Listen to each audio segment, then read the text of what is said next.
अस्सलाम वालेकुम दोस्तों, वॉइस ऑफ जापान से मोहम्मद इदरीस आपकी खिदमत में हाजिर है जापान से। दोस्तों आज की वीडियो है जी जापान के टूरिस्ट वीजे या विजिट वीजे के हवाले से ही कि वीजा अप्लाई करते वक्त कुछ चीजों का ध्यान रखना चाहिए, जिसमें एक खास तौर पे ट्रैवल शेड्यूल भी शामिल है कि जापान एम्बेसी की ये भी रिक्वायरमेंट है कि आपने एक पूरा ट्रैवल शेड्यूल देना है कि जापान में आपने कहां कहां पर घूमना फिरना है।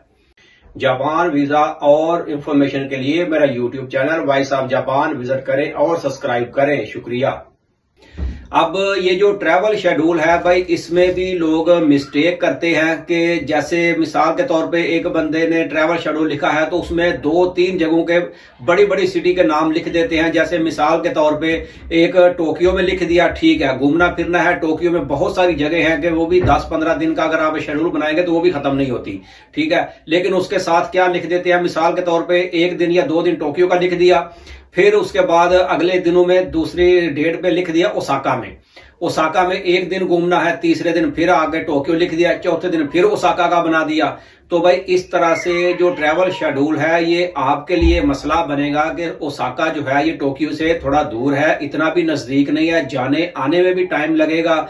यानी कि जितना ज्यादा आप इस तरह से एक सिटी से दूसरी सिटी में छलांगे लगाने वाला मामला ही बन जाएगा लिखेंगे तो उसमें फिर आपका पूरा बजट भी देखेंगे, और अगर वहां पर आप रुकेंगे रात के लिए तो फिर आपको उसकी होटल की बुकिंग भी साथ में लगानी होगी उस सिटी की कि जहां पर आपने रात में रुकना है। और अगर टोक्यो का ही लिखेंगे तो फिर जाहिर है कि टोक्यो का तो आपने एक बुकिंग लगाई हुई है साथ में जो भी होटल की, तो वही टोक्यो में ही घूमने फिरने की काफी सारी जगह है। तो इसलिए मेरा तो मशवरा यह है कि अगर आप टोक्यो का लिखें तो सिर्फ टोक्यो का ही ट्रैवल शेड्यूल बनाएं, और अगर आप ओसाका का लिखें तो फिर ओसाका का ही ट्रैवल शेड्यूल बनाएं। या फिर दूसरी ऑप्शन ये है कि आप जैसे नरीता में कोई आता है टोक्यो में तो आप 3 दिन या 4 दिन टोक्यो का शेड्यूल लिख लें और 3-4 दिन का जो है वो ओसाका का लिख लें, यानी कि इस हिसाब से करके, और जितने दिन का टोक्यो में रुकेंगे उतने दिन की टोक्यो की होटल बुकिंग लगा लें, और जितने दिन ओसाका में रुकेंगे उतने दिन ओसाका की होटल की बुकिंग लगानी पड़ेगी साथ में फिर, कि ताकि आप वहां पर रह सकें। और जब वापसी आपने जाना है जिस एयरलाइन से या जिस फ्लाइट से, जाहिर है कि अगर टोक्यो में उतरेंगे तो टोक्यो से ही वापसी भी जाना होगा, यानी कि फ्लाइट इस तरह से ही नॉर्मली होती है रिटर्न फ्लाइट, तो फिर आपको टोक्यो में वापस आके 1-2 दिन फिर भी होटल की एक अलग से बुकिंग, यानी कि इस तरह से आपकी 3 होटल की बुकिंगें बन जाएंगी। तो इसलिए भाई ये काफी जरा अजीब सा ही मामला बन जाता है कि 1 दिन यहां पर है 2 दिन वहां पर है। तो इसलिए बेहतर तो यही है मेरे ख्याल से कि आप एक जगह का ही लिखें तो वही सबसे आसान रहेगा और आपके लिए भी इजी रहेगा। वरना ये सारा प्रोसेस जो है भाई थोड़ा सा ध्यान से लगा के, तो इसका हर चीज के बारे में पूरा लिखना पड़ता है, पूरा सारा कुछ समझना पड़ता है कि किस तरीके से अपना ट्रैवल शेड्यूल बनाए। एम्बेसी ने आपका ये शेड्यूल ही देखना है पूरा, वो भी अगर वीजा इशू करना है, वीजा अप्लाई करना है आपने, तो एम्बेसी ने आपका ये सारा ट्रैवल शेड्यूल आपका चेक करना है।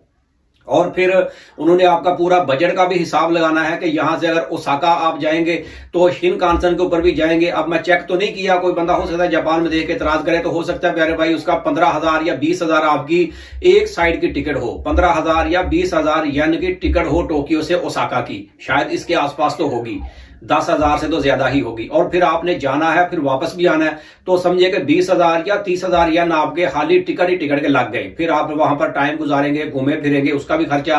तो ये जितने सिटी आप ज्यादा इसमें ऐड करेंगे वो उतना आपका बजट भी फिर ज्यादा होना चाहिए, बैंक बैलेंस भी ज्यादा होना चाहिए। तो इसलिए बेहतर ये है कि आराम से आप नॉर्मली टोक्यो सिटी लिखें, और टोक्यो सिटी का अगर ट्रैवल शेड्यूल बनाते हैं और अकेला बंदा है तो 12 से 15 लाख रुपया जो है नॉर्मल उसका बजट इतना हो तो काफी है बैंक स्टेटमेंट जो है वीजा अप्लाई करने के लिए। लेकिन अगर आप ओसाका वगैरह भी साथ में और भी सिटी शामिल करते हैं तो भाई उसमें फिर आप थोड़ा सा बैंक बैलेंस जो है वो 20 लाख तक ले जाएं, और फिर आप जितनी भी सिटी लिखेंगे तो उसमें कोई मसला नहीं होगा। लेकिन उसमें फिर आपको होटल बुकिंग जो है वो साथ में लगानी पड़ेगी कि वहां पर आपने रुकना है, कौन से होटल में रुकना है, क्या क्या वहां पर आपने देखना है।